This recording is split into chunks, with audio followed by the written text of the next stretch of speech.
कोलकाता में eastern zonal council की बैठक में हुआ हंगामा। ममता बनर्जी ने बीएसएफ को दिए नए अधिकार को लेकर जताई नाराजगी।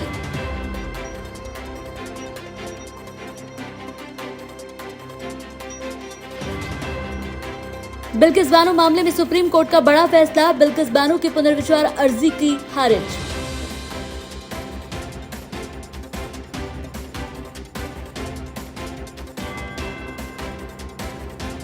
देश की आर्थिक राजधानी मुंबई के घाटकोपर में बड़ा हादसा। पारेख अस्पताल के पास भीषण आग लगने से हड़कंप। मरीजों को दूसरे अस्पताल में किया गया शिफ्ट।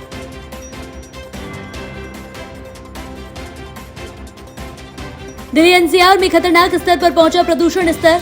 प्रदूषण को लेकर स्वास्थ्य विभाग ने जारी किया अलर्ट। मास्क पहनने की दी सलाह।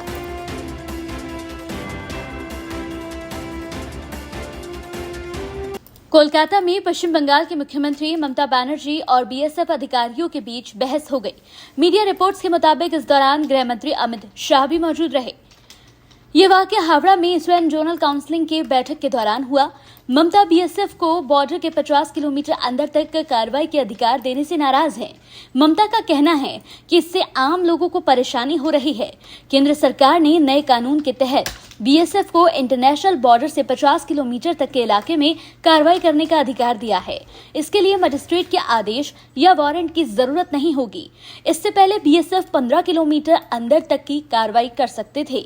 ममता इसी बदलाव से बेहद नाराज हैं। उनका कहना है कि इससे आम लोग परेशान हो रहे हैं। बीएसएफ के पास ज्यादा पावर है जो लोगों और अफसरों के बीच तालमेल नहीं बनने देता।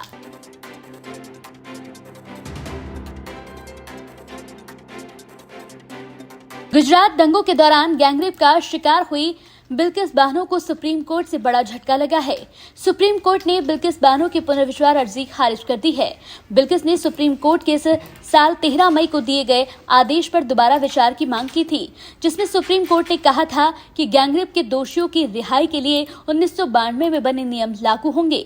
इसके साथ ही इस आदेश में सुप्रीम कोर्ट ने कहा था कि दोषियों की रिहाई के बारे में फैसला लेने का अधिकार गुजरात सरकार का होगा, जहां पर यह अपराध घटित हुआ है। यहाँ ये बात गौर करने लायक है कि रिहाई को लेकर गुजरात सरकार की मौजूदा नीति साल 2014 के मुताबिक है। गैंगरेप के दोषियों की समय से पहले रिहाई नहीं हो सकती। वहीं 1992 की नीति के मुताबिक ऐसे प्रतिबंध नहीं थे। बिल्किस बानो ने सुप्रीम कोर्ट में पुनर्विचार अर्जी दायर कर कहा कि दोषियों की रिहाई के लिए 1992 की गुजरात सरकार की नीति के बजाय महाराष्ट्र सरकार की रिहाई के नियम इस केस में लागू होने चाहिए, क्योंकि इस केस का ट्रायल महाराष्ट्र में चला है। हालांकि सुप्रीम कोर्ट ने इस दलील को नामंजूर करते हुए पुनर्विचार अर्जी को खारिज कर दिया।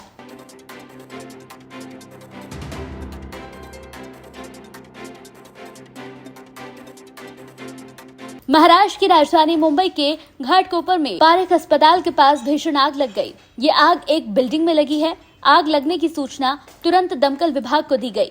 मौके पर मौजूद दमकल की 8 गाड़ियां आग बुझाने का काम करती हुई नजर आई। वहीं आग लगने के कारण पारेख अस्पताल में भर्ती मरीजों को परेशानी होने लगी। इस कारण मरीजों को दूसरे अस्पताल में भर्ती कराया गया। सूत्रों के मुताबिक शनिवार दोपहर को विश्वास नाम की इमारत के पास एक पिज्जा रेस्टोरेंट में आग लग गई थी। कुछ ही देर में आग और ज्यादा फैल गई। आग की लपटें यहां देखकर लोग बेहद घबरा गए।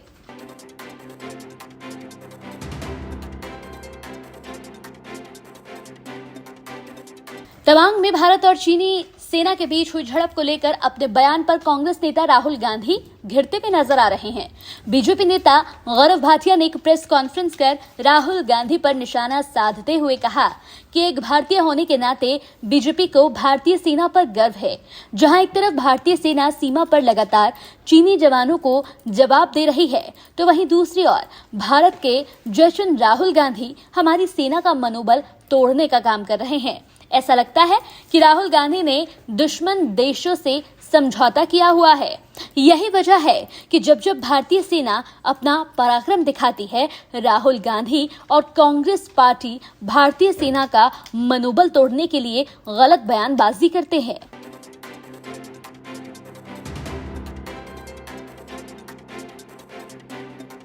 दिल्ली में वर्चुअल माध्यम से जीएसटी परिषद की 48वीं बैठक का आयोजन किया गया। इस बैठक में केंद्रीय वित्त मंत्री निर्मला सीतारमण ने भी शिरकत की। जीएसटी परिषद की बैठक के दौरान जीएसटी कानून के तहत अपीलीय कोर्ट की स्थापना और पान मसाला और गुटखा कारोबार में कर चोरी रोकने के लिए तंत्र बनाने पर चर्चा की गई। बैठक में ऑनलाइन गेमिंग और कैसीनो पर जीएसटी से जुड़े मुद्दों पर भी चर्चा की गई।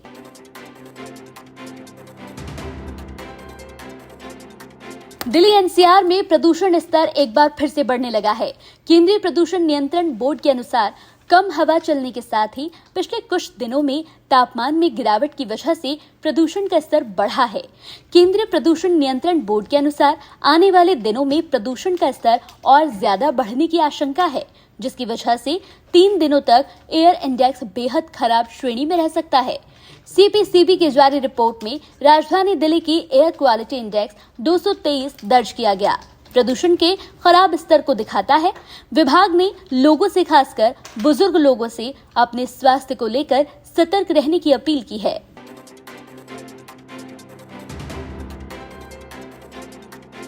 जहां एक तरफ पठान मूवी को लेकर विवाद लगातार गर्माता जा रहा है, वहीं दूसरी ओर एक्ट्रेस दिव्या दत्ता पठान मूवी के समर्थन में खुलकर सामने आई हैं।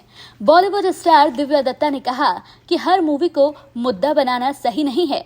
उन्होंने कहा कि जिस हिसाब से बॉलीवुड फिल्मों का बायकॉट किया जा रहा है, उससे इंडस्ट्री को बहुत घाटा हो रहा है।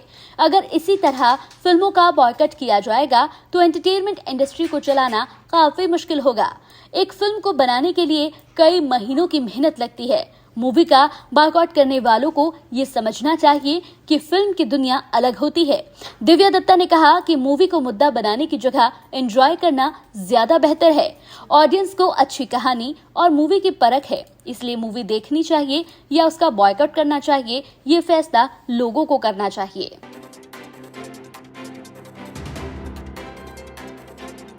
चीन में एक बार फिर से कोरोना तेजी से अपने पैर पसारने लगा है। चीन की राजधानी बीजिंग में कोविड मरीजों की संख्या में फिर से तेजी देखने को मिल रही है। सूत्रों के मुताबिक बीजिंग के कई शवदाह में कोविड से मौत हुए शवों का आना जारी है। आपको बता दें कि चीनी राष्ट्रपति शी जिनपिंग के जीरो कोविड नीति के खिलाफ देश में बड़े पैमाने पर विरोध प्रदर्शन किया गया था।